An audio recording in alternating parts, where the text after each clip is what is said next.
SC/ST आरक्षण के संदर्भ में सर्वोच्च न्यायालय का एक बहुत ही महत्वपूर्ण फैसला आया है।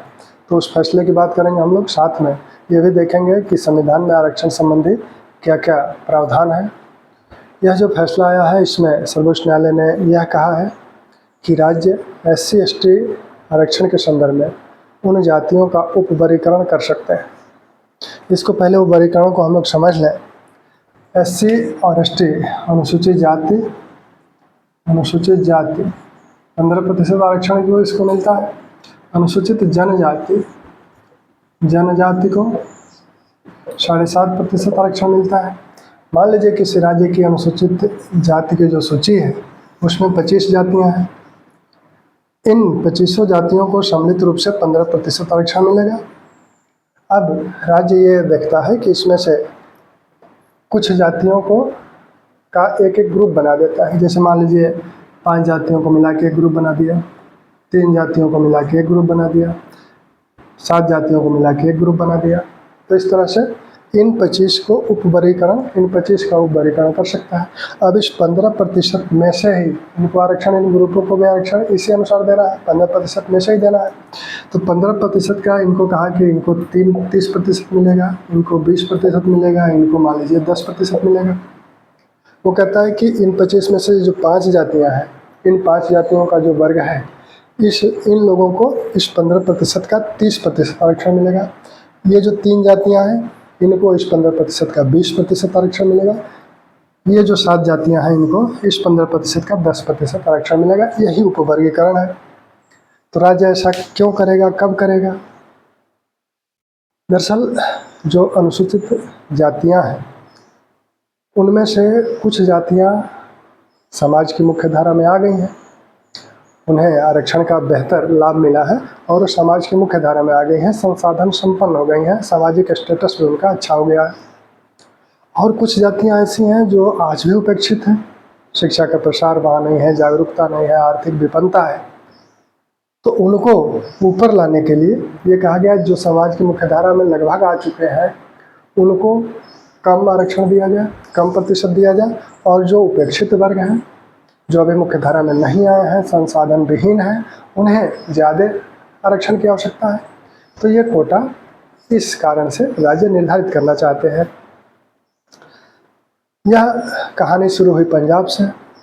1975 में पंजाब में जब श्री ज्ञानी जैल सिंह मुख्यमंत्री हुआ करते थे तो उन्होंने एक ऑर्डिनेंस के माध्यम से ये कहा कि हम जो अनुसूचित जाति की 2 जातियां हैं, इसमें से एक वाल्मीकि और दूसरी मजहबी सिख, इनको कुल SC/ST आरक्षण का 50% इनको हम देंगे। यह चलता रहा, 2006 तक चलता रहा। 2006 में पंजाब में अनुसूचित जाति महासभा हुई और उसमें इस निर्णय को चैलेंज किया गया पंजाब और हरियाणा हाई कोर्ट में। पंजाब और हरियाणा हाई कोर्ट ने इसको रद्द कर दिया। तब पंजाब सरकार ने एक कानून बनाया, उस कानून को भी पंजाब एवं हरियाणा हाई कोर्ट में चैलेंज किया गया। उस कानून को भी हाई कोर्ट ने 2010 में रद्द कर दिया। ठीक, अब हाई कोर्ट ने क्यों रद्द किया? हाई कोर्ट इसी सेम मैटर पे, वर्गीकरण के ही मैटर पे, सर्वोच्च न्यायालय का एक डिसीजन पहले से था 2005 का। EB चिनैया बनाम आंध्र प्रदेश राज्य में सर्वोच्च न्यायालय ने उस वाद में सर्वोच्च न्यायालय ने एक डिसीजन दिया था। 5 सदस्यीय संवैधानिक पीठ ने वो डिसीजन दिया था। जब सर्वोच्च न्यायालय का कोई डिसीजन सेम मैटर पर है तब उच्च न्यायालय उसे बदल नहीं सकता, वही निर्णय वो भी देगा। EB चिनैया बनाम आंध्र प्रदेश राज्य का ये मैटर था। इसमें सर्वोच्च न्यायालय ने कहा था कि राज्य SC/ST जातियों का SC/ST जो सूची है उसमें उपवर्गीकरण नहीं कर सकता। उनका कहना था कि 300 341 के तहत यह अधिकार राष्ट्रपति को है और राष्ट्रपति इस संदर्भ में अधिसूचना जारी करता है। तब केंद्र जो है, संसद जो है, उस पर विधि बना के उन जातियों को उस लिस्ट में शामिल करती है। और ये स्वयं में एक वर्ग है, तो इन्हें उपवर्गीकरण इनका नहीं किया जा सकता, यानी राज्य उसमें कोई छेड़छाड़ नहीं करेंगे, ऐसा इस पीठ का मानना था।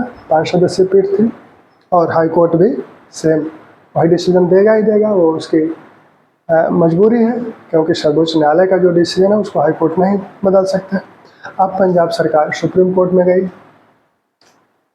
सुप्रीम कोर्ट में कई वाद इस संदर्भ में थे, और यह जो वाद था आंध्र प्रदेश से जुड़ा हुआ था, जिसमें सर्वोच्च न्यायालय ने डिसीजन दिया था। आंध्र प्रदेश में क्या हुआ था कि वहाँ आंध्र प्रदेश सरकार ने न्यायमूर्ति रामचंद्र राजू के नेतृत्व में एक आयोग का गठन किया था, यह चिन्हित करने के लिए कि अनुसूचित जातियों में कितनी ऐसी जातियां हैं जो अभी भी उपेक्षित हैं और उन्हें अधिक आरक्षण की आवश्यकता है। उनको चिन्हित करके उन्होंने अनुसूचित जातियों को 4 वर्गों में बांट लिया था। उसको चैलेंज किया गया था और उसी पर यह डिसीजन था सर्वोच्च न्यायालय का। पंजाब राज्य बनाम इंदिवर सिंह के मामला सर्वोच्च न्यायालय में गया। पंजाब राज्य के इस मैटर पर सर्वोच्च न्यायालय की 5 सदस्यीय संवैधानिक पीठ गठित हुई, लेकिन यह देखा गया कि इस मैटर पर एक संवैधानिक पीठ डिसीजन दे चुकी है, तो इस डिसीजन को बदलने के लिए इससे बड़ी पीठ की आवश्यकता है, क्योंकि सर्वोच्च न्यायालय या उच्च न्यायालयों में अगर कोई एक पीठ फैसला देती है तो उस फैसले में कोई भी परिवर्तन उससे बड़ी पीठ ही कर सकती है। तब एक 7 सदस्यीय पीठ, न्यायिक पीठ, 7 सदस्यीय न्यायिक पीठ का गठन किया गया और इस पीठ ने यह डिसीजन दिया है। इसकी अध्यक्षता मुख्य न्यायाधीश माननीय चंद्रचूड़ जी कर रहे थे और इस पीठ ने जो निर्णय दिया उसमें कहा कि राज्य वर्गीकरण उपवर्गीकरण कर सकते हैं। यह जो निर्णय दिया गया था चिन्नैया वाले मैटर पे, इसमें कहा गया था कि अनुच्छेद 341 को फोकस किया गया था कि 341 के तहत राष्ट्रपति ही ऐसा कुछ कर सकते हैं, लेकिन जो ये 7 सदस्यीय पीठ बने उसने ये कहा कि 341 तो एक प्राथमिक शर्त है आरक्षण की, वो चिन्हित करता है कि कौन कौन इस लिस्ट में आएगा, कौन कौन आरक्षण का लाभ पाएगा, लेकिन उसमें सबसे ज़्यादा ज़रूरत किसको है वो 341 नहीं बताता है। वो 341 16(4) के विषय में कुछ नहीं कहता और 16(4) में ऐसा कुछ नहीं है कि ये वर्गीकरण राष्ट्रपति द्वारा या केंद्र द्वारा ही किया जाएगा। ये वर्गीकरण राज्य भी कर सकते हैं, क्योंकि आरक्षण का उद्देश्य क्या है? आरक्षण का सामान्य सा उद्देश्य है कि जो उपेक्षित वर्ग हैं समाज के, उनको समाज की मुख्य धारा में लाना।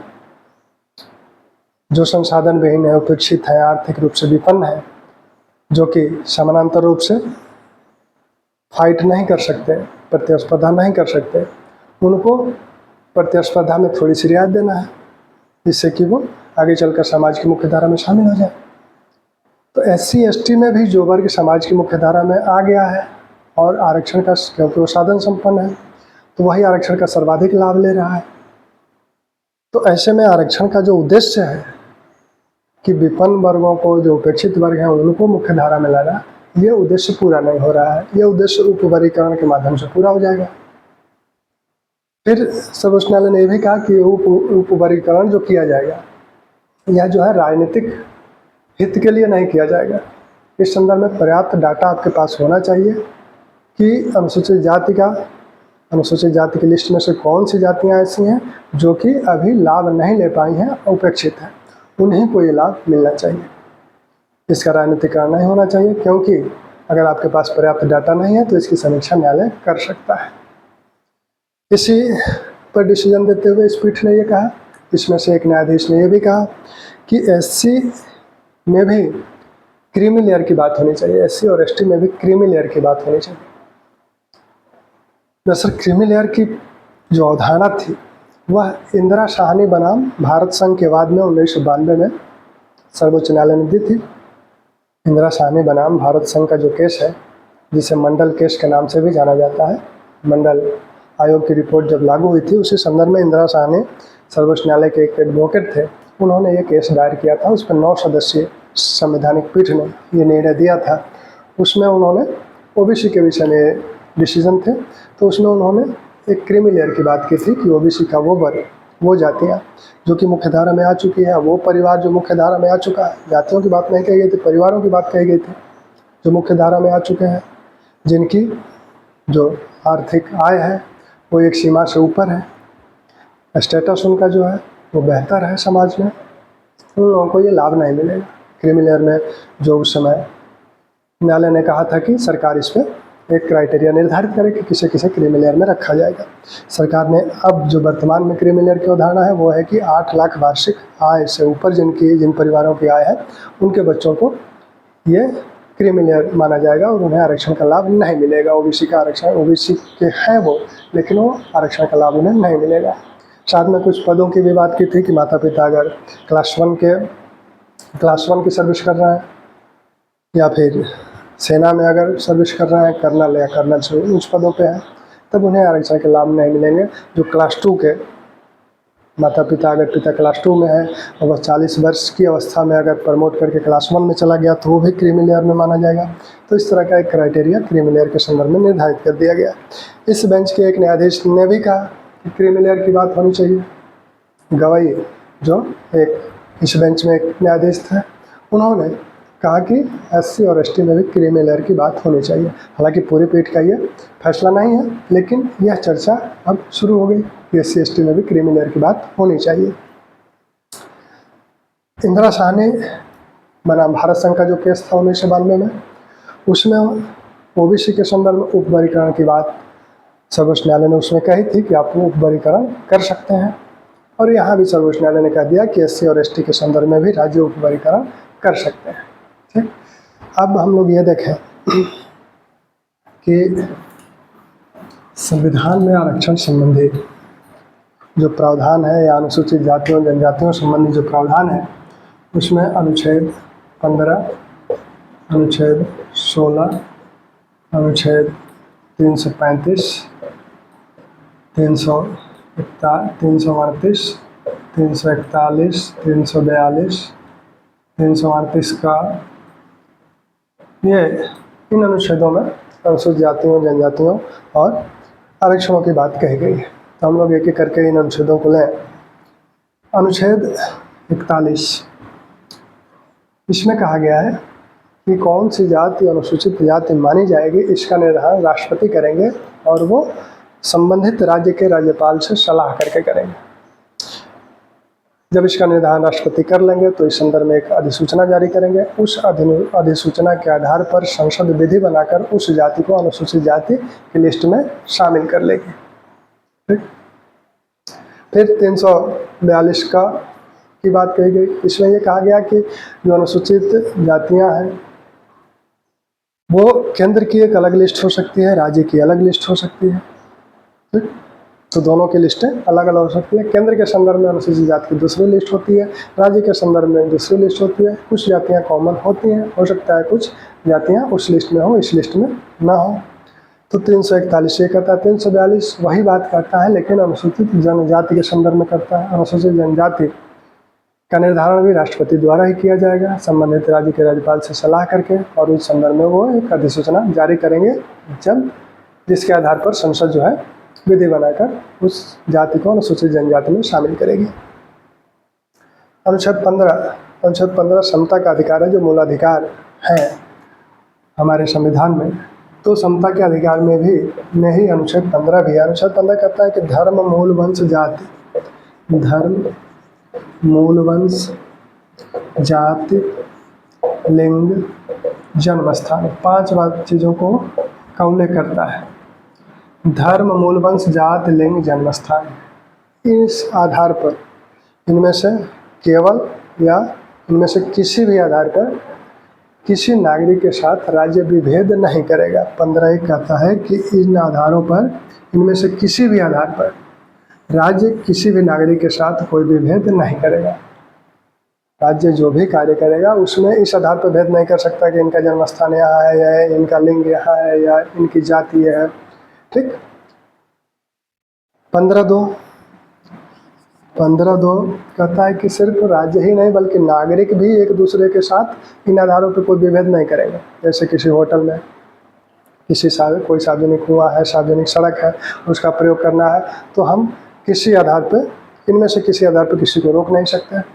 ठीक, 15(3) क्या कहता है? 15(3) कहता है कि ये जो धर्म, मूल, वंश, जाति, लिंग, जन्म स्थान के आधार पर जो विभेद की बात कही गई है, इस विभेद से रोका गया है। ऐसे में एक थोड़ी सी रियायत राज्य को दी गई है। राज्य को कहा गया है कि अगर राज्य महिलाओं और बालकों के संदर्भ में, उनके उत्थान के संदर्भ में अगर किसी प्रकार का कोई उपबंध करता है तब 15(1) की ये बात उसे ऐसा करने से नहीं रोकेगी। 15(1) जो कहता है कि इस आधार पर विभेद नहीं किया जाएगा, ये बात वहाँ लागू नहीं होगी जब राज्य महिलाओं और बालकों के संदर्भ में, महिलाओं और बालकों के उत्थान के संदर्भ में कोई उपबंध कर रहा है, कोई योजना बना रहा है, कोई कानून बना रहा है, ठीक, तो वहाँ ये चीज़ उसे राज्य को ऐसा करने से नहीं रोकेगी। ठीक, आगे 15(4) कहता है कि सामाजिक रूप से और शैक्षिक रूप से जो पिछड़े हैं, अनुसूचित जातियां हैं, जनजातियां हैं, सामाजिक रूप से जो लोग पिछड़े हैं, अनुसूचित जातियां हैं, जनजातियां हैं, उनके लिए, उनके उत्थान के लिए अगर राज्य कोई विशेष उपबंध करता है, कोई विशेष योजना बनाता है या उनकी सहायता के लिए कोई इस तरह की स्कीम बनाई जाती है, तब ये बात 15(1) की बात उसे नहीं रोकेगी, यानी राज्य उस तरह का विशेष उपबंध कर सकता है। जो सामाजिक और शैक्षिक दृष्टि से पिछड़े हुए हैं, यहाँ सामाजिक और शैक्षिक दृष्टि से पिछड़ों की बात कही जा रही है। 15(4) में जो बात कही जा रही है वो सामाजिक और शैक्षिक दृष्टि से पिछड़े हुए जो हैं, अनुसूचित जातियां हैं, जनजातियां हैं, उनके उत्थान के लिए अगर राज्य कोई विशेष उपबंध करता है तब 15(1) की कोई बात उसे नहीं रोकेगी, वहाँ जाति के आधार पर कोई बंधन नहीं होगा। ठीक, 15(5) क्या कहता है? 15(5) को जोड़ा गया बाद में, 15(5) को 93वें संशोधन, 93वें संविधान संशोधन के तहत जोड़ा गया। संविधान संशोधन 2005 में इसे जोड़ा गया। इसमें कहा गया कि जो शैक्षिक संस्थान है, उन शैक्षिक संस्थानों में प्रवेश के संदर्भ में राज्य समाज के जो सामाजिक और शैक्षिक दृष्टिकोण से जो पिछड़े हुए हैं, अनुसूचित जातियां हैं, जनजातियां हैं, उन्हें शैक्षिक संस्थानों में प्रवेश के संदर्भ में आरक्षण दिया जाएगा। 15(5) कहता है, 93वें संविधान संशोधन के तहत इसे जोड़ा गया और इसमें यह कहा गया कि सामाजिक और शैक्षिक रूप से जो पिछड़े हुए वर्ग हैं और अनुसूचित जातियां, जनजातियां हैं, उनको शिक्षा संस्थानों में प्रवेश में आरक्षण दिया जाएगा। लेकिन अल्पसंख्यक वर्ग के जो संस्थान है, शैक्षिक संस्थान है, उसमें ये बात लागू नहीं होगी। सरकारी, अन्य सभी सरकारी संस्थानों पर लागू होगी, निजी संस्थानों पर भी लागू होगी। ऐसे संस्थान जिन्हें सरकार सहायता प्रदान करती है, जिन्हें सहायता नहीं भी प्रदान करती है, उन सब पे लागू होगी। ठीक, लेकिन अल्पसंख्यक वर्ग के शिक्षा संस्थानों पे ये बात लागू नहीं होगी। 15(6) क्या कहता है? 103वें संविधान संशोधन के तहत इसे जोड़ा गया 2019 में। इसमें कहा गया कि आर्थिक आधार पर जो 10% आरक्षण दिया गया है, उसकी वो बात शैक्षिक संस्थानों पर भी लागू होती है। ये बात 15(6) कहता है। अब हम लोग 15 में जो भी बातें कही गई हैं वो नियोजन और नियुक्ति के संदर्भ में या नौकरियों के आरक्षण की बात 15(4) नहीं कह रहा है। 15(4) शैक्षिक संस्थानों में प्रवेश की बात कर रहा है या अन्य कोई विशेष योजना आदि बनानी हो तो उसकी बात कर रहा है। 16 जो बात करेगा ये नियुक्ति और नियोजन के संदर्भ में की जाए। 16 में जो भी बातें कही गई हैं वो नियुक्ति और नियोजन के संदर्भ में कही गई है। 16 क्या कहता है? 16 कहता है कि राज्य नियुक्ति और नियोजन के संदर्भ में अवसर की समता उपलब्ध कराएगा, सबको समान अवसर दिया जाएगा। यहाँ भी वही चीज़ें कही गई हैं, धर्म, लिंग, धर्म, जात, लिंग, जन्मस्थान, धर्म, जात, लिंग, जन्मस्थान, और एक बात जो 5वीं में और कही गई थी, उसके साथ साथ उद्भव, मूल वंश और निवास। ये यहाँ पे ये जो दो हैं ये 15(5) में, 15 में नहीं थे, 15(1) में नहीं थे, ये दो 15(1) में नहीं थे। ये जो 5 हैं ये 15(1) में थे, धर्म, जात, लिंग, जन्मस्थान, मूलवंश। लेकिन उद्भव और निवास ये दो नई चीज़ें 16 में शामिल हैं। 16 कहता है कि नियुक्ति और नियोजन के संदर्भ में सबको समान अवसर उपलब्ध कराया जाएगा। 16(2) कहता है कि इन आधारों पे, ये जो 7 आधार दिए गए हैं, धर्म, जाति, लिंग, जन्म स्थान, मूल वंश, निवास, शुद्धभाव, इन आधारों पर राज्य नियुक्ति और नियोजन के संदर्भ में किसी से कोई विभेद नहीं करेगा। इन आधारों पर राज्य किसी के साथ किसी प्रकार का कोई विभेद नहीं करेगा। ठीक। 16(2) ये बात कहता है। 16(3) कहता है कि राज्य संसद जो है, इस आधार पर किसी राज्य, स्थानीय प्राधिकारी या अन्य प्राधिकारियों के संदर्भ में कोई नियुक्ति या नियोजन है तो संसद ये विधि बना सकती है कि वहाँ निवास की शर्त लागू की जाए। ऐसी विधि संसद ही बनाएगी, राज्य नहीं बनाएंगे। इस समय इस प्रकार की विधि तेलंगाना और आंध्र प्रदेश के लिए लागू है। ठीक। तो 16(3) वो बात कहता है। 16(4) क्या कहता है? 16(4) कहता है कि समाज में जो पिछड़े वर्ग हैं, राज्य को अगर ऐसा लगता है कि इन पिछड़े वर्गों को सेवा में पर्याप्त प्रतिनिधित्व इनका नहीं है, तब ऐसे में राज्य उन्हें आरक्षण दे सकता है। सेवा में राज्य को ये लगता है कि नियुक्ति और नियोजन के संदर्भ में, किसी सेवा के संदर्भ में अगर इनका प्रतिनिधित्व नहीं है, ये नौकरियों में कम है, तो उन्हें राज्य आरक्षण दे सकता है। किसे? समाज के जो पिछड़े वर्ग हैं उनकी बात कर रहा है, समाज के पिछड़े वर्गों की बात कर रहा है। राज्य की राय में अगर प्रतिनिधित्व इनका नहीं है तब। तो यहाँ से 16(4) से आरक्षण की बात आती है। किसके लिए कह रहा है? पिछड़े वर्ग। 15 में क्या कहा जा रहा था? सामाजिक और शैक्षिक रूप से जो पिछड़े हैं। यहाँ किस रूप से पिछड़े हैं इसकी बात नहीं कही जा रही है। सर्वोच्च न्यायालय ने जो इसकी व्याख्या की है वो कही है कि सामाजिक रूप से जो पिछड़े होते थे, समाज में शुरू से समाज में जो उपेक्षित वर्ग है उनको इसमें शामिल किया जाए। इसका अर्थ उसी से है। ठीक। फिर 16(4) का एक महत्वपूर्ण अनुच्छेद है। 16(4) से आरक्षण का प्रावधान मिलता है और 16(4) का से पदोन्नति का प्रावधान मिलता है। 16(4) का। ठीक। 16(4) कहता है कि अनुसूचित जातियों और जनजातियों के पदोन्नति में आरक्षण दिया जाएगा। यहाँ नियोजन में आरक्षण की बात नहीं कही जा रही है, यहाँ पदोन्नति में आरक्षण कही जा रही है। क्योंकि इंदिरा साहनी बनाम भारत संघ का जो केस था 1992, इसे मंडल केस के नाम से जाना जाता है, उसमें उसने पदोन्नति में आरक्षण से साफ मना कर दिया था कि नहीं, पदोन्नति में आरक्षण नहीं दिया जाएगा, सिर्फ नियुक्ति के समय आरक्षण की बात कही गई थी। लेकिन सरकार ने 77वां संविधान संशोधन के माध्यम से इसको संविधान में जोड़ा 14 के रूप में, और कहा कि अनुसूचित जातियों और जनजातियों को पदोन्नति में आरक्षण दिया जाएगा। फिर आगे चलकर 85वां संविधान संशोधन के तहत इसमें और एक बात जोड़ दी गई और इसमें कहा गया कि परिणामी वरिष्ठता के साथ ये पदोन्नति होगी। परिणामी वरिष्ठता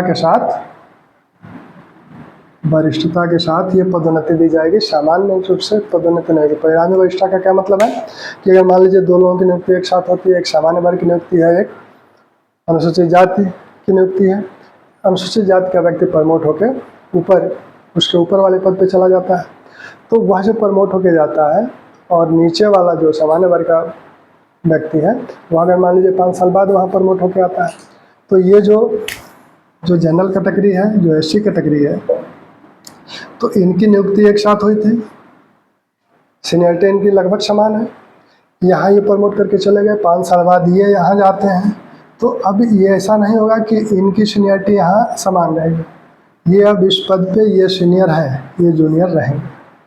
इस प्रकार इनकी सीनियरिटी जिस पद पे जाएंगे उस पद के अनुसार इनकी सीनियरिटी बढ़ती जाएगी। तो वो परिणामी वरिष्ठता के साथ ये पदोन्नति में आरक्षण लागू है। 2 संविधान संशोधन, 77वां संविधान संशोधन 1995 और 83वां संविधान संशोधन 2003। 16(4) में क्या कहा गया? एक और अनुच्छेद जोड़ा गया 81वें संविधान संशोधन से।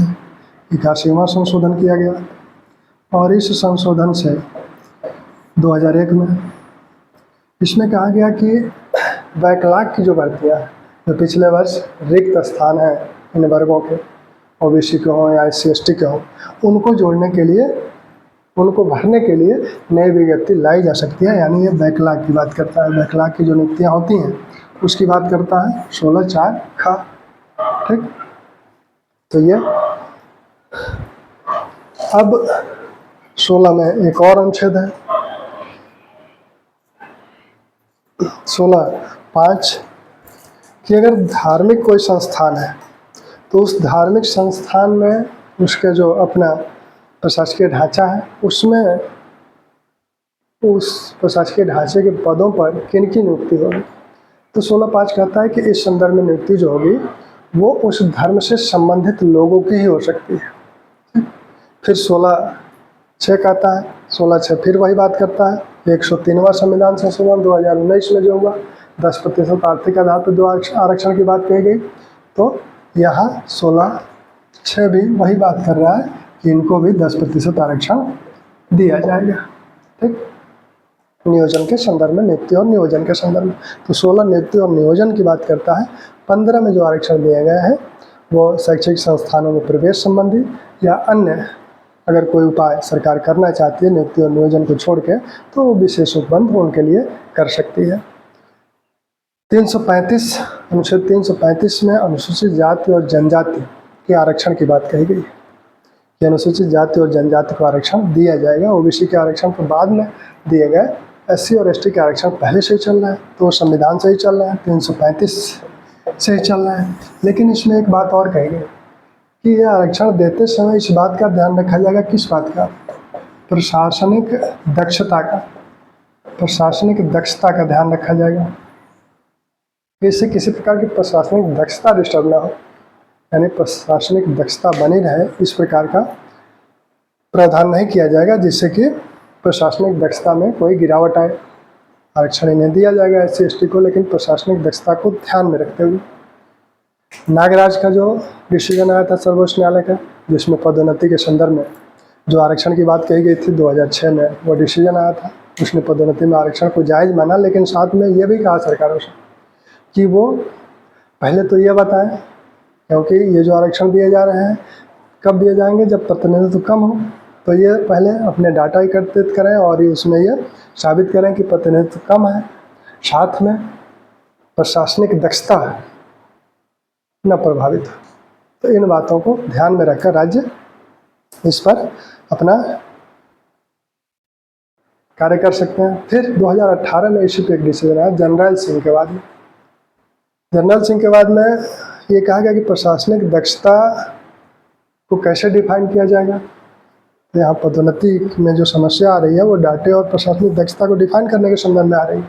तो यहाँ थोड़ा सा कोर्ट ने लचीला रवैया अपनाया जिससे कि पदोन्नतियों में आसानी हो।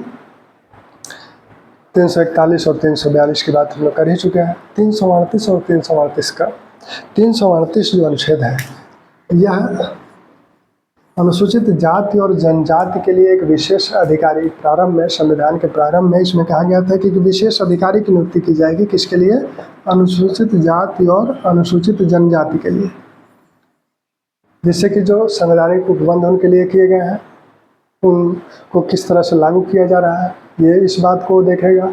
जो उनके लिए विधियाँ बनी हैं वो किस तरह से लागू की जा रही हैं, इन सारी बातों को ये विशेष अधिकारी देखेगा और अपनी रिपोर्ट राष्ट्रपति को देगा। फिर आगे चलकर 1978 में एक बहुसदस्यीय आयोग बना दिया गया, अनुसूचित जाति और जनजाति के लिए एक बहुसदस्यीय आयोग बना दिया गया। ये विशेष अधिकारी जिन्हें अनुसूचित जाति जनजाति आयुक्त कहा जाता था, ये तो कार्य कर ही रहे थे। साथ में 1978 में एक बहुसदस्यीय आयोग भी बना दिया गया। आगे चलकर उस बहुसदस्यीय आयोग का नाम अनुसूचित जाति जनजाति आयोग कर दिया गया। अब ये दोनों लोग साथ साथ कार्य कर रहे हैं अभी। फिर 1990 में आकर उसको जो है अनुसूचित जाति जनजाति आयोग, इस विशेष आयुक्त के पद को हटा दिया गया और अनुसूचित जनजाति आयोग को संवैधानिक दर्जा प्रदान कर दिया गया 1990 में 65वें संविधान संशोधन के तहत। फिर आगे चलकर 89वें संविधान संशोधन के तहत 89वें संविधान संशोधन के तहत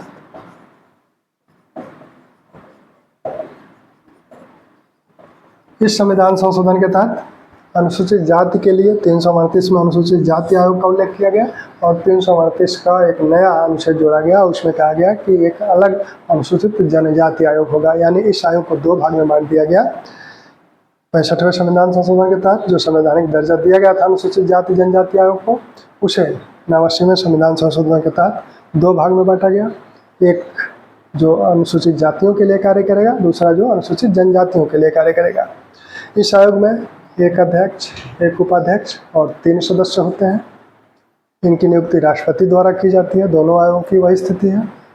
ये नियुक्तियां 3 वर्ष के लिए होती हैं। अधिकतम ये 2 बार इस पद पर रह सकते हैं। इस आयोग का कार्य क्या है? संविधान में अनुसूचित जातियों के लिए जो उपबंध हैं वो कैसे लागू किए जा रहे हैं, जो विधियां सरकार द्वारा बनाई जा रही हैं वो कैसे लागू किया जा रहा है। अनुसूचित जातियों के संदर्भ में कोई विवाद है तो उस विवाद का भी ये परीक्षण करता है, उस पर अपना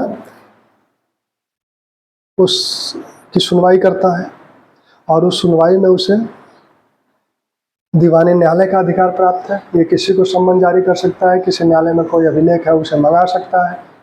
ठीक, तो ये सारी बातें इस आयोग द्वारा किया जाता है और ये आयोग अपनी रिपोर्ट राष्ट्रपति को प्रति वर्ष या जब आवश्यकता महसूस हो तब राष्ट्रपति को अपनी रिपोर्ट देता है।